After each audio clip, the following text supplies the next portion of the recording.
여러분 반갑습니다. 오늘도 참 많은 분들이 오셨는데요. 뒤에서 저쪽으로 이렇게 한 바퀴 돌아보니까 자고 계시는 분들이 많더라고. 여기까지 오셔가지고 주무시면 차비 아깝잖아요. 애터미에서는 경제적으로 부유하게 되는 것뿐만 아니라 궁극적으로는 신사숙녀가 되도록 하는데 그 교육의 목적이 있습니다.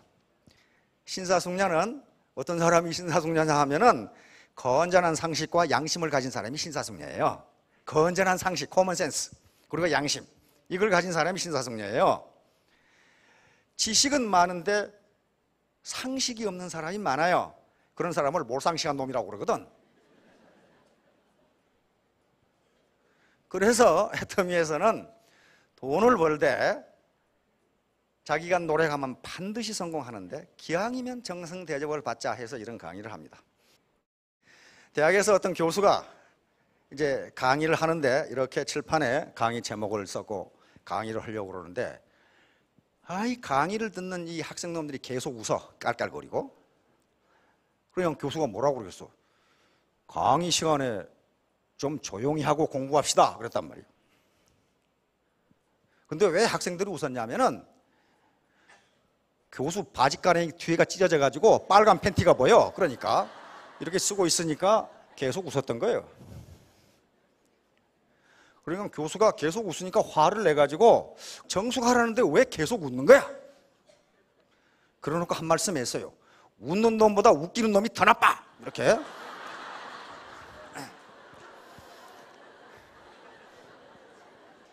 그러니까 사업을 하시다가 또 마누라하고 부부끼리 살다가 상대편이 내 말을 안 들으면 혹시 내가 원인 제공을 하지 않았는지 한번 검토해 보시라 그 말이에요.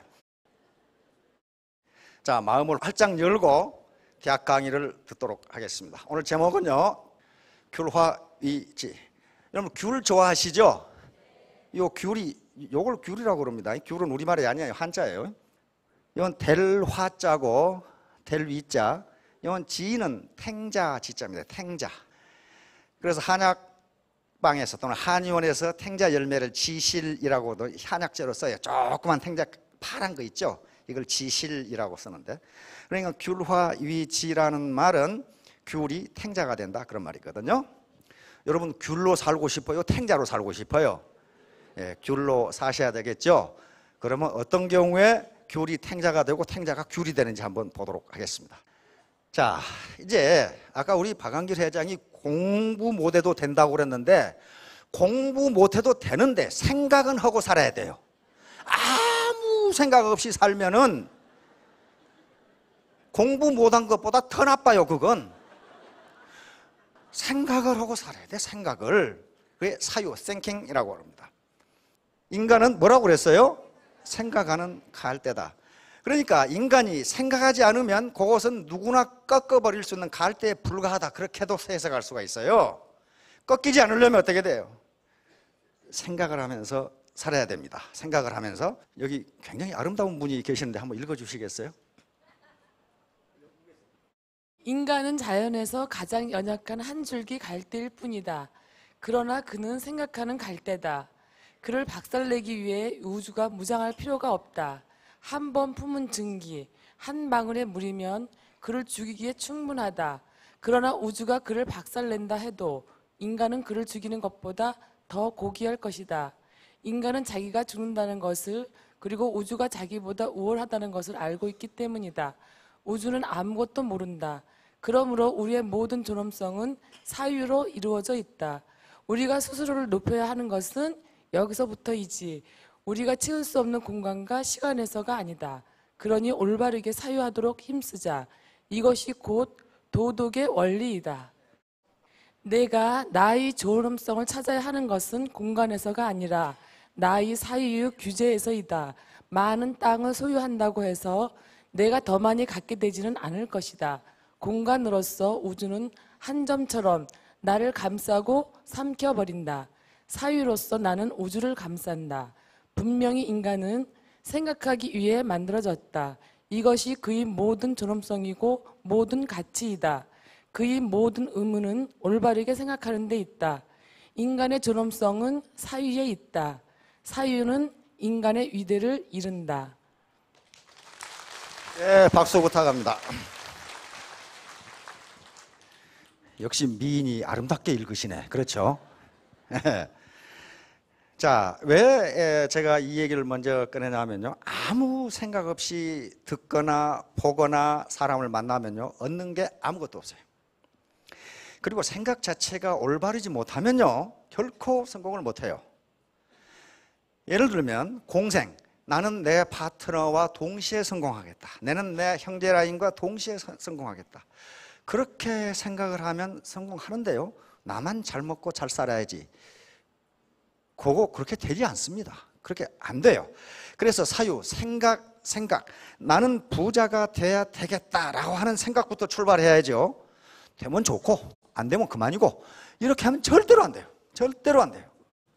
그건 절대라는 말이 들어가도 돼요. 이 양반이 파스칼이고, 파스칼의 팡세에 있는 이야기입니다. 생각이라는 뜻이죠.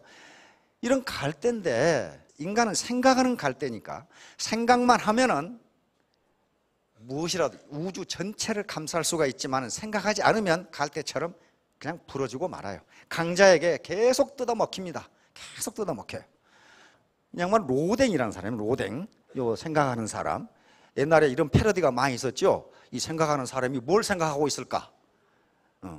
그 참 할 일 없는 젊은이들 많더라고. 한 젊은이는 내 빤스는 어디로 갔을까? 이거 생각하고 있다는데, 이 당시에 계몽주의 시대이기 때문에 인간의 사유, 인간이 올바르게 생각하지 않으면 거기서 진리가 나올 수 없다는 것을, 그래서 로댕의 조각가인데 대표작입니다. 사유, 그러니까 사유는 모든 지식과 지혜의 출발점입니다. 아무 생각이 없으면 강의를 듣건 책을 보건 누구를 만나건 간에 얻는 게 아무것도 없어요. 지식도 안 쌓이고 지혜도 나오지가 않아요, 거기서. 그 다음에 가장 중요한 것은 시대의 흐름에 대한 인식입니다. 즉, 먼저 생각해야 할 일은 내가 지금 어떤 시대에 살고 있는가 하는 것을 먼저 알아야 된다는 거예요. 그 다음에 애터미 사업을 하는 데 있어서도 누가 좋다고 하니까 하고, 하라니까 하고, 좋지 않다니까 안 하고, 이건 주체적인 사유가 아니에요. 거기서 남의 삶을 사는 것이지 자기 삶을 사는 게 아닙니다. 그러니까 자기 스스로 정보를 입수하고, 물론 컨설팅을 받을 수 있습니다. 조언을 들을 수 있어요. 듣고 그걸 자기가 비판적으로 따져봐야 돼요. 과연 맞는 말인지. 그래 놓고 자기가 결심을 해야 추진력이 있어요. 자, 그러면 시대의 흐름을 한번 봅시다. 이게 지금 이게 원시시대예요. 원시시대, 농경시대로 넘어갑니다. 인류가 뭐 학자들 따라 전부 다르지만 농경시대를 어느 시대로 약 3,000년 동안 농사 짓고 살았어요. 3,000년 동안. 그런데요, 이렇게 농사 짓고 살았어요. 그런데 18세기 중엽, 1750년대, 60년대죠. 영국에서 자생적으로 산업혁명이 일어납니다. 산업혁명은 곧 공업화예요. 이렇게 영국에서 산업혁명이 일어나서 산업화가 진행되는데, 이게 약 250년간 진행됩니다. 즉 20세기 말까지 계속돼요, 산업시대가. 그런데 1980년대 인터넷이라고 하는 것이 점차 보급되기 시작하면서 정보화 시대가 시작돼요. 우리는 1990년대 본격적으로 시작돼서 2000년대에 들어오면서 완전히 정보화 시대로 넘어가 버립니다. 지식과 정보, 지식 정보화 시대로 넘어가고, 다시 사회는 지식사회로 넘어갑니다. 자, 미국 사람들이 해놓은 거 뭐였죠? 농경시대, 산업사회, 정보화사회, 지식사회로 넘어갔어요. 그런데 농경시대는 약 3,000년, 이 산업화 시대는 250년, 정보화 시대는 10년밖에 걸리지 않았어요.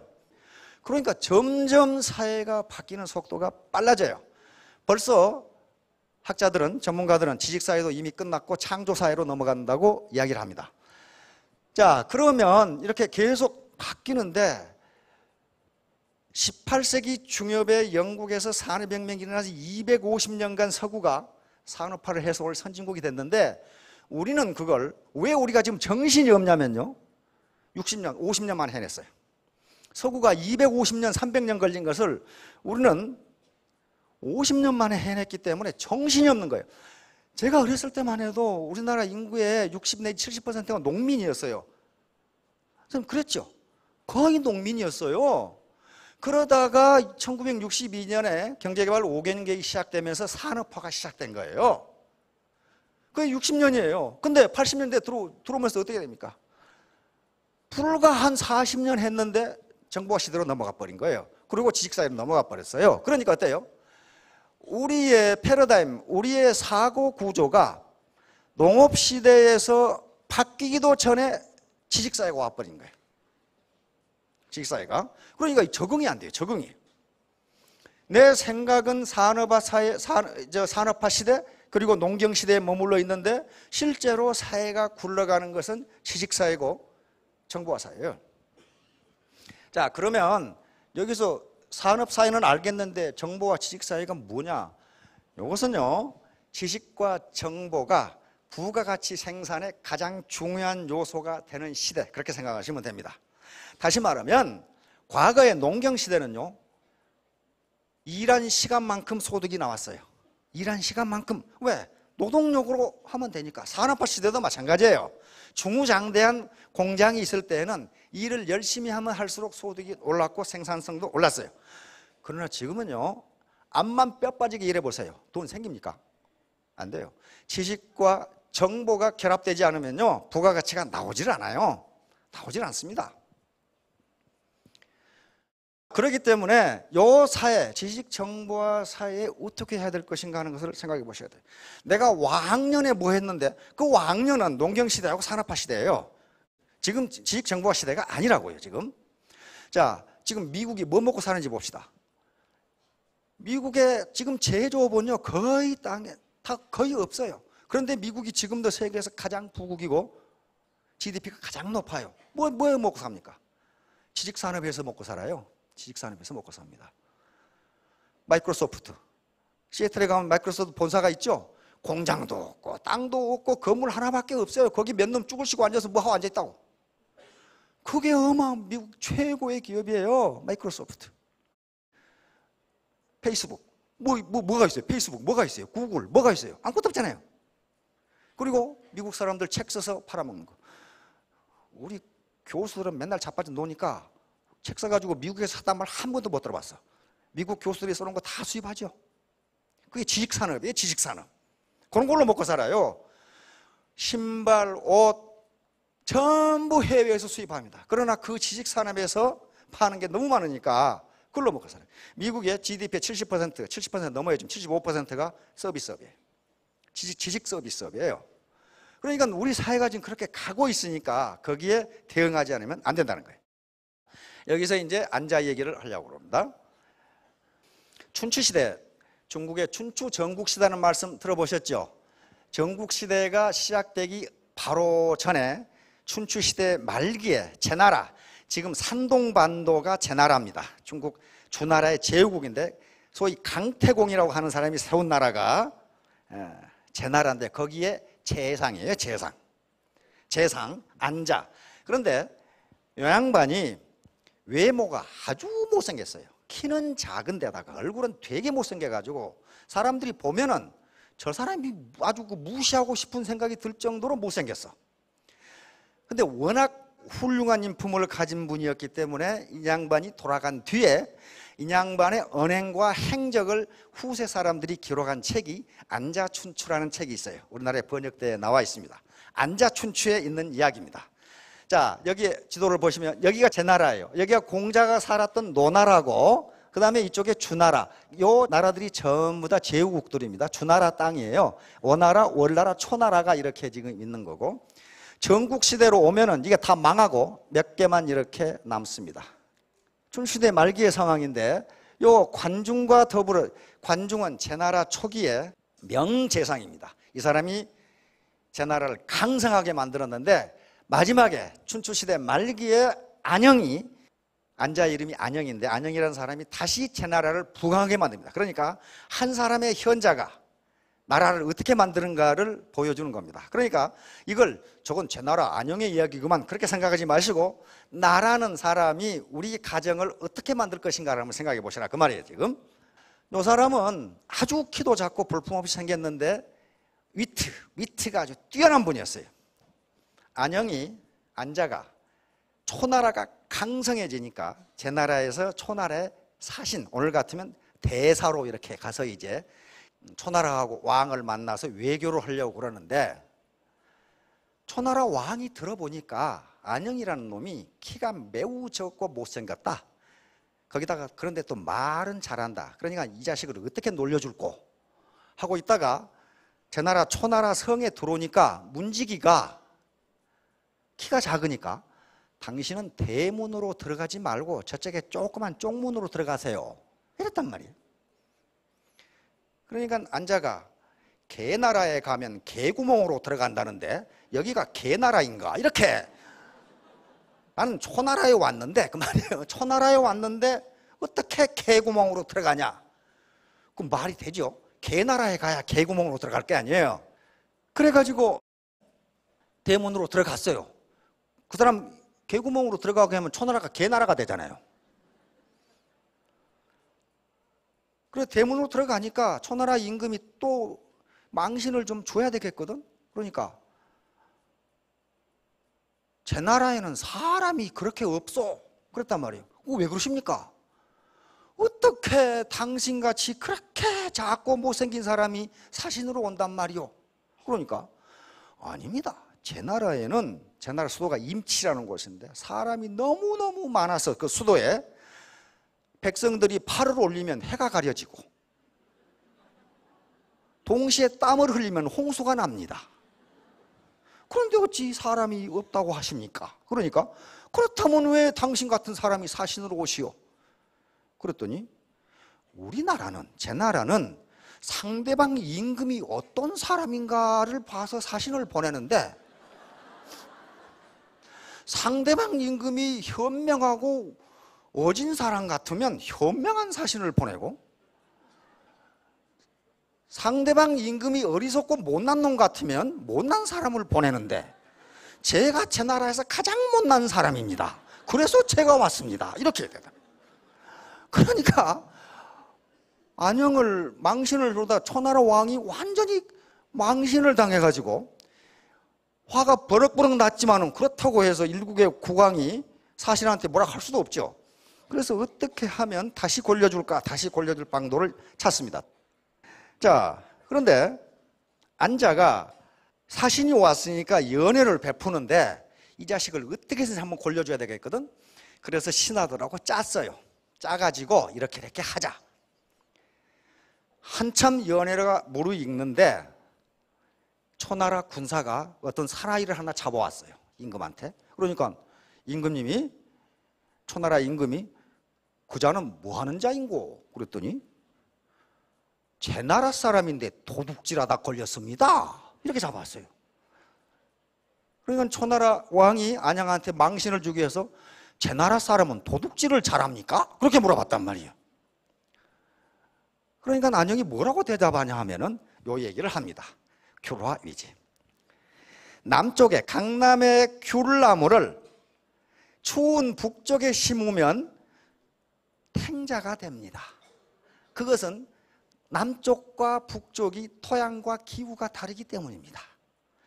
원래 제 나라 사람이 제 나라에 나와서 제 나라에서 크면은 도둑질을 안 하는데 초나라만 오면 도둑질을 합니다. 그것은 초나라의 기후가, 풍토가 도둑놈이라는 뜻이 아니겠습니까? 이렇게 얘기한단 말이에요.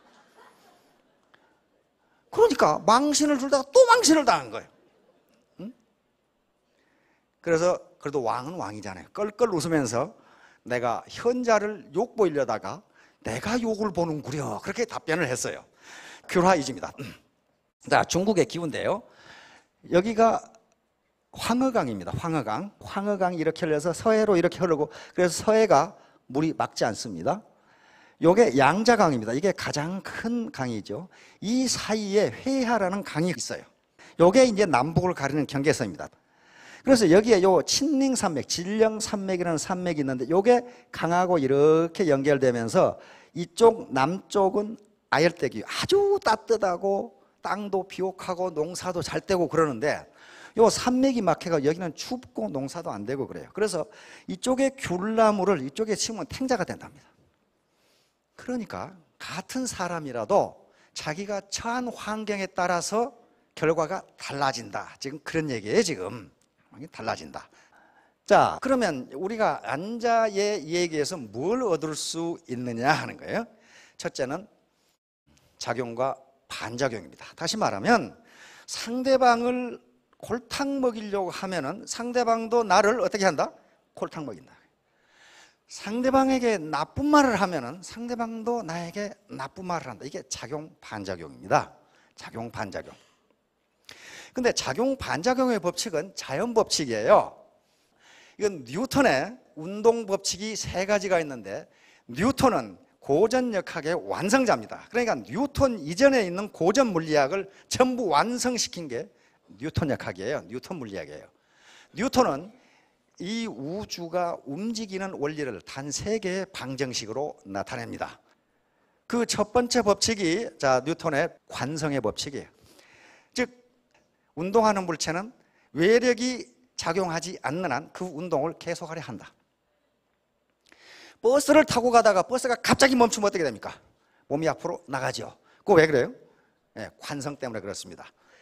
버스 속에서 우리 몸이 운동을 하고 있었거든요. 계속 앞으로 가는 운동을 하고 있었는데 버스가 멈추면 몸은 계속 앞으로 나가려고 그러니까 관성 때문에 그렇습니다. 이게 차가 부딪히면 찌그러지는 이유가 관성 때문에 그렇습니다. 앞으로 계속 가려고 그래. 안 가면 되는데. 그 다음에 정지된 바위는 가만히 있으려고 그러지 저 혼자 안 움직여요. 외부에서 힘이 가해지지 않는 가만히 있어요. 저 혼자 멈췄다가 굴러갔다 그렇지가 않아요. 이게 관성입니다. 두 번째는 가속도의 법칙입니다. F는 이퀄 mA인데 요건 비행기가 날아가는 거 이거 전부 다 가속도의 원리인데 요건 생략하도록 하겠습니다. 이제 요겁니다. 작용 반작용의 법칙이에요. 내가 상대방에게 A라는 작용을 하면 상대방은 그 똑같은 작용으로 나에게 B라는 작용을 해준다. 이게 작용 반작용. 이것은 자연 법칙이기 때문에 항상 성립합니다. 여기에 벽이 있어요. 벽을 이 사람이 이쪽으로 밀면은 이걸 타고 있으면 지가 이쪽으로 가요. 왜 그럴까요? 벽이 나를 밀기 때문에 그래요. 벽이 나를 밀어요. 똑같이 밉니다. 여기 망치로 못을 박아요. 박으면 이쪽으로 들어가면서 이쪽으로 다시 힘이 생겨요. 똑같은 힘이 생겨요. 군대에 갔다 오신 분은 다 할 거예요. 요거. 총 쏘면 어때요? 뒤로 밀리죠? 네, 반작용입니다. 반작용. 앞으로 가는 힘이 있으니까 그 힘만큼 똑같이 뒤로 밀어줘요. 로켓이 날아가는 것도 마찬가지고 다 똑같아요. 뭘 밀면은 똑같아요. 여기다가 묶어놓고 잡아당기나 코끼리 세워놓고 잡아당기나 똑같아요. 늘어나는. 왜? 반작용이 있으니까 그렇습니다. 자, 제가 여기서 이렇게 걸어가는 것도 작용 반작용 때문에 걸어갑니다. 걷는다는 것은 내가 발로 땅바닥을 미는 거거든요. 밀면 땅바닥이 나를 같은 힘으로 밀어줘요. 그러니까 앞으로 가는 거예요. 작용 반작용. 그러니까 이런 작용 반작용 원리는 자연 법칙이기 때문에 인간 사회에서도 그대로 적용됩니다. 여기 두 꼬마가 고무줄을 잡아다니는데 P라는 힘으로 이렇게 두 꼬마가 잡아다녀요. 여기서 지금 두 꼬마가 이렇게 잡아다니는데 이쪽에는 여기다 벽이고 벽에다가 고무줄을 묶어놓고 한 꼬마가 이와 같이 P라는 힘으로 잡아다니면 어느 쪽이 얼마나 더 늘어나겠느냐 하는 거예요. 어떻게 되겠어요? 양쪽에서 P라는 힘으로 똑같이 잡아다니고 요 꼬마는 여기다 묶어놓고 잡아다녀요. 어느 쪽이 많이 늘어날까? 똑같습니다. 똑같아요. 이쪽으로 P라는 힘으로 잡아다니고 이 꼬마도 P라는 힘으로 잡아다니지만 여기서 벽에 묶어놓고 이렇게 잡아다니면 벽이 이 꼬마를 P라는 힘으로 잡아다녀줍니다. 그래 똑같아요. 작용 반작용이에요. 요 작용 반작용은 인간 사회에도 그대로 나타납니다. 이놈이 야 이 바보 같은 놈아 그러니까 이 멍청아 요 녀석이 이 바보 같은 놈아 안 했으면 이놈도 이 멍청아 이런 소리 안 했을 거라고요. 주먹을 날리니까 그러면서 주먹을 날려요. 작용 반작용이. 요 작용 반작용. 이 꼬마들 봤죠? 따따따 하는 애들 있잖아요. 한쪽이 이렇게 하면 저놈도 이렇게 똑같이 해요. 작용 반작용이. 다시 말하면 가는 말이 고와야 오는 말이 곱다. 우리 속담 있죠? 이거 정확하게 맞는 거예요. 어떤 학자의 이론은요 틀릴 수가 있습니다. 다른 학자가 그렇지 않다고 증명할 수가 있어요. 언젠가는. 그런데 속담은요 바뀌지가 않아요. 왜냐하면 수천 년간 경험에 의해서 축적된 거거든. 안 바뀌어요. 자, 되로 주고 말로 받는다. 가는 방망이 오는 홍두깨. 이건 긍정적인 것이나 부정적인 것이나 두 개 다 성립합니다. 되만큼 욕을 하면 돌아오는 욕은 말만큼 돌아와요. 마찬가지로 되만큼 베풀면은 나중에 말만큼 은혜로 돌아와요. 두 개 다 성립해요. 이게 홍두깨고 이게 방망이에요. 우리 가는 방망이 오늘 홍두깨. 다시 말하면 내가 방망이만큼 상대방에게 상처를 주면 상대방은 홍두깨로 나를 후드로 팰 수가 있단 말이에요. 뿌린 대로 거둔다. 콩 심은 데 콩 나고 팥 심은 데 팥 난다. 한자로는 종두 덕두라고 그러는데 이것도 마찬가지 작용 반작용입니다. 이놈이 여기다 오줌을 싸니까 이것도 터지잖아요. 이렇게.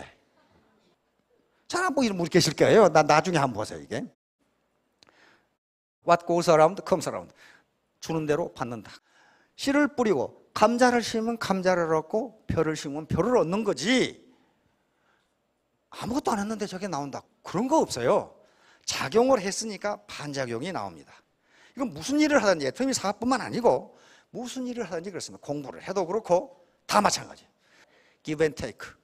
Love is give and take. 사랑은 주고받는 것이다. 이게 밀당이죠. 밀고 당기고 하지만은 주고받는 관계. 이게 작용 반작용이에요. 일의 성과에 대해서도 작용 반작용이 나옵니다. 자기가 일을 열심히 하면, 열심히 노력하면 성과도 그렇게 나와요.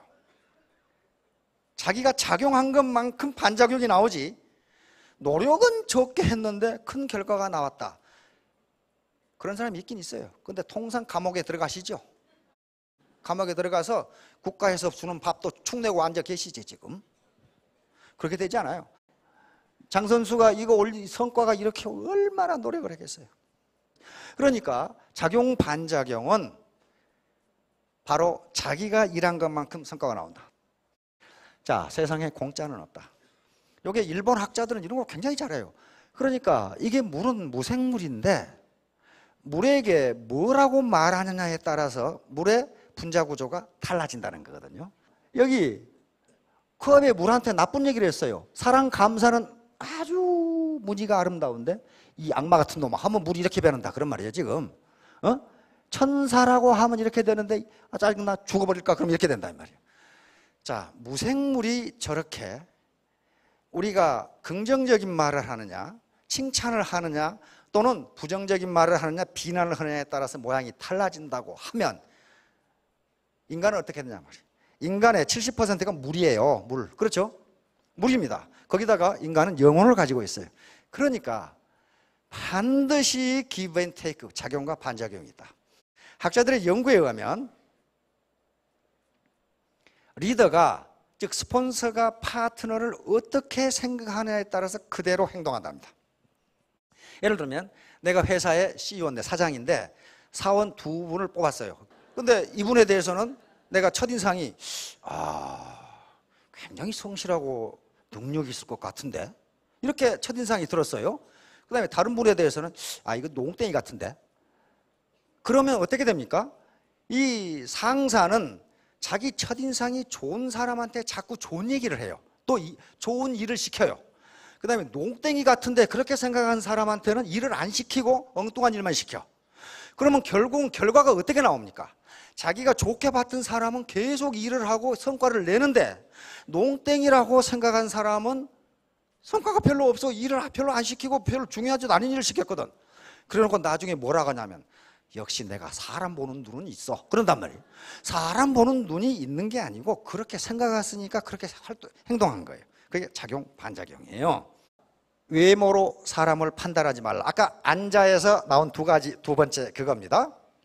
안자가 키도 작고 얼굴도 못생기고 그러니까 골려주려고 생각했다가 자기가 망신을 당한 그 얘기예요. 반드시 외모로 사람을 판단해서는 안 된다. 이 양반이 미국의 20대 대통령 제임스 가필드입니다. 근데 요분은 아주 가난한 농부의 아들로 태어났어요. 그런데 3살 때 자기 아버지가 돌아가시면서 어머니가 혼자 농사일로 애들을 키우려고 하니까 얼마나 어려워요. 초등학교를 들어갔지만은 책값이 없어가지고 책을 빌려서 공부한 그런 사람입니다. 그런 사람이에요. 그런데 이분이 어찌어찌 해서 매사추세츠에 있는 윌리엄스 대학을 그냥 고학을 했어요. 목수를 하면서. 이 사람은 뭐 배에서 사원도 하고 안 해본 일이 없어요. 혼자 16살에 가출을 했거든. 왜냐하면 농사 짓고 살아가지고는 도저히 승부가 안 나. 어머니 혼자 그냥 죽을 둥 살 둥 하시는데, 그 16살에 가출을 해가지고 온갖 일을 다 했어요. 선언을 하면서 14번이나 물에 빠져가지고 죽을 뻔하고, 그래가지고 결국은 목수 일을 하면서 대학을 졸업합니다. 윌리엄스 대학이라는 대학이 있는데요, 그건 칼리지입니다. 칼리지인데 하버드 대학과 맞먹는 칼리지입니다. 윌리엄스 대학. 거기를 졸업하고 대학의 교수가 되고 대학의 총장이 되고, 그리고 미국 남북전쟁 때 북군 장교로 참전해서 육군 소장으로 전역을 하고 하원의원이 돼서 결국은 공화당 대통령이 된 인물입니다. 자, 가필드 대통령의 자기가 그렇게 가난하게 살았으면서도 자기 10대 좌우명을 가지고 평생 살았어요. 이 양반은 게으름을 피우지 말고 수입 범위 내에서 생활하자, 약속을 신중히 하고 진실을 말하자, 좋은 친구를 사귀되 끝까지 사귀자, 남을 나쁘게 말하지 말자, 요행을 바라는 일은 게임이라도 피하자. 그러니까 애터미에 들어왔으니 한탕 하겠다, 그 한탕 못합니다. 절대 못합니다. 한탕 하려고 하는 사람은 본사에서 뒤지기 두드러 패불거든. 안 돼요. 맑은 정신을 흐리게 하는 음료를 피하자. 어렵게 써놨어. 술 마시지 말자, 그 말이거든. 지금 요거 이게 뭘 이렇게 어렵게. 비밀은 나의 것이든 남의 것이든 철저히 지키자. 괜찮아지요? 돈은 가능하면 마지막 순간까지 빌리지 말자. 맨날 돈 빌려가지고 싸운 사람 많아요. 내 행동은 내가 책임지고 남의 탓으로 돌리지 말자. 매일 잠들기 전에 반성의 시간을 갖자. 요 10가지 덕목을 가지고 홀어머니 밑에서 가난뱅이 농부의 아들이 대통령이 됐습니다. 누가 내 취지를 옮겼을까? 요거 스펜서 존슨이라는 사람이 쓴, 몇 년 전에 이 책 읽어보셨죠? 근데 지금도 아직도 유효합니다. 이 책은. 스펜서 존슨이 그 뒤에 프레젠트라는 책을 썼는데요, 그것도 굉장히 좋은 책인데 이 책을 능가하지를 못해요. 굉장히 좋은 책입니다. 그래서 이 책이 나왔을 때 세계 굴지의 회사에서 사원 교육용으로 썼습니다. 자, 이 책의 내용은 아주 간단해요. 주인공이 넷이에요. 스니프라고 하는 쥐, 생쥐, 스컬이라고 하는 생쥐, 요 생쥐 2마리하고 꼬마 인간, 햄이고 호라고 하는 꼬마 인간이에요. 그러니까 그 이름에서 모든 걸 다 나타내줘요. 스컬이는 빨리빨리 움직인다는 뜻이고, 스니프는 이렇게 냄새 맡는다는 뜻이거든요. 그러니까 굉장히 빨리 움직이는 시대의 변화를 금방금방 감지하는 그런 내용이고, 햄은 뭡니까? 내가 누군데 햄 하고 있는 거예요. 지금 햄 하고, 그리고 호는 그러고 있는 거예요. 지금 여기에 지금까지 씨 창고가 있었는데 엄청나게 많은 먹을거리 창고가 있었어요. 그래서 햄과 호는 저 정도면 내가 평생 먹고 살겠다. 다시 말하면 내가 지금까지 얼마나 열심히 일했는데, 농사 지면서 살다가 공장에서 일하고 뭐 하고 해서 이렇게 살았는데 평생 먹고 살겠다 생각했는데 그게 아니야. 어느 날 갑자기 줄거리는 씨창고에 치즈가 없어져 버렸어요. 그렇게 되자 스컬이하고 스니프는 재빨리 이 창고에는 더 이상 치즈가 없다 하고 새 창고를 찾아서 떠나요. 그런데 햄과 호는 분노만 하고 있는 거예요. 이 자식들 말이야, 나라가 나를 이따구로 대접하다니 내가 얼마나 고생을 했는데, 분노만 하고 있는 겁니다. 그런데 사실은 치즈가 갑자기 없어진 것이 아니다.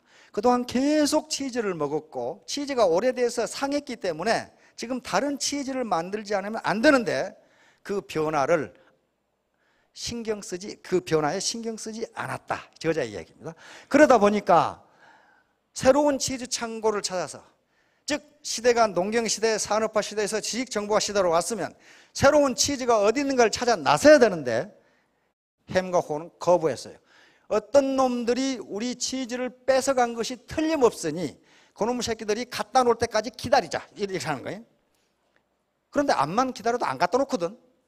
그러니까 호가 햄한테 우리 그러지 말고 새 창고, 새로운 치즈 창고를 찾아서 나서자.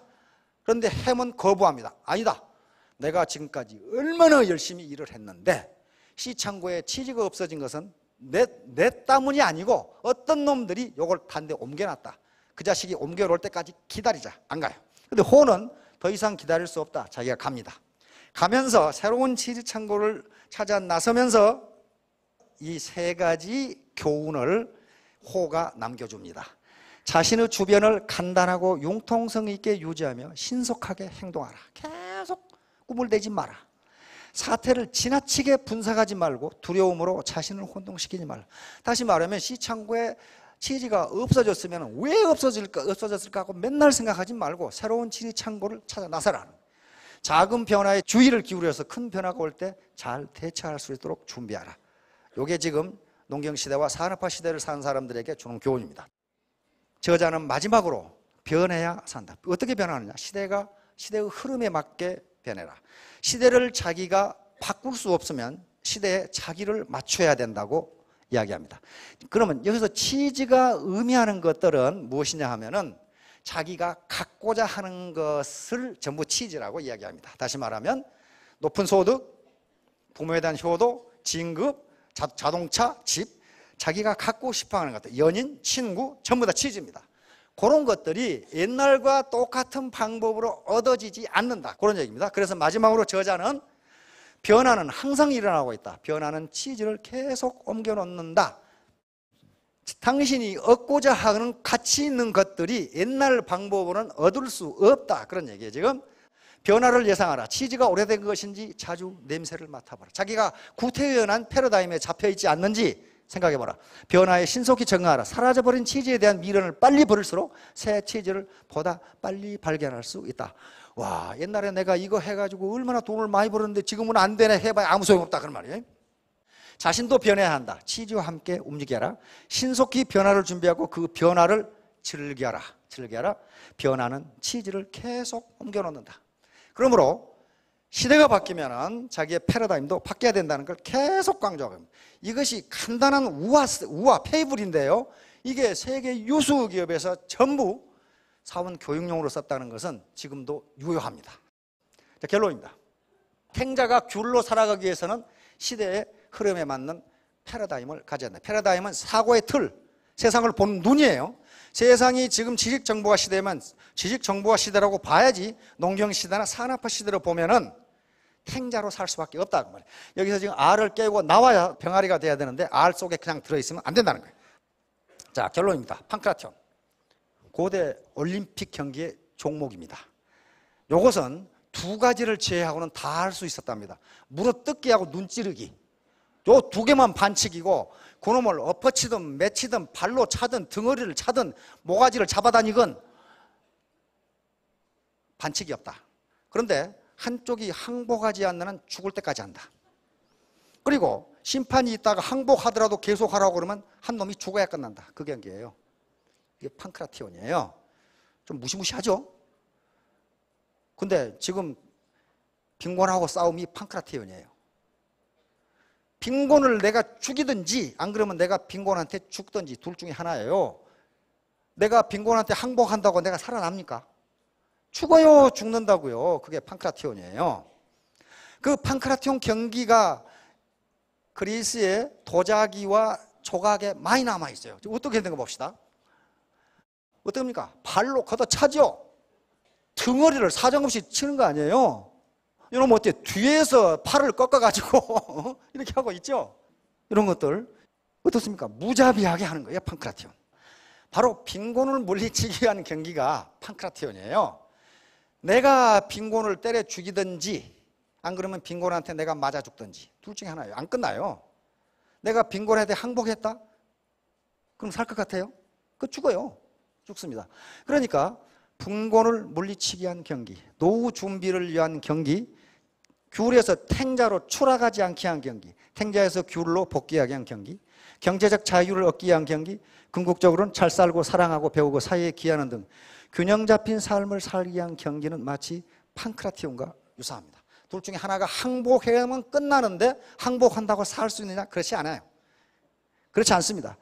그러니까 대충 해서 끝나는 경기가 아니고 죽을 때까지 해야 된다. 자기 방어 능력이 부족한 분들이 있어요.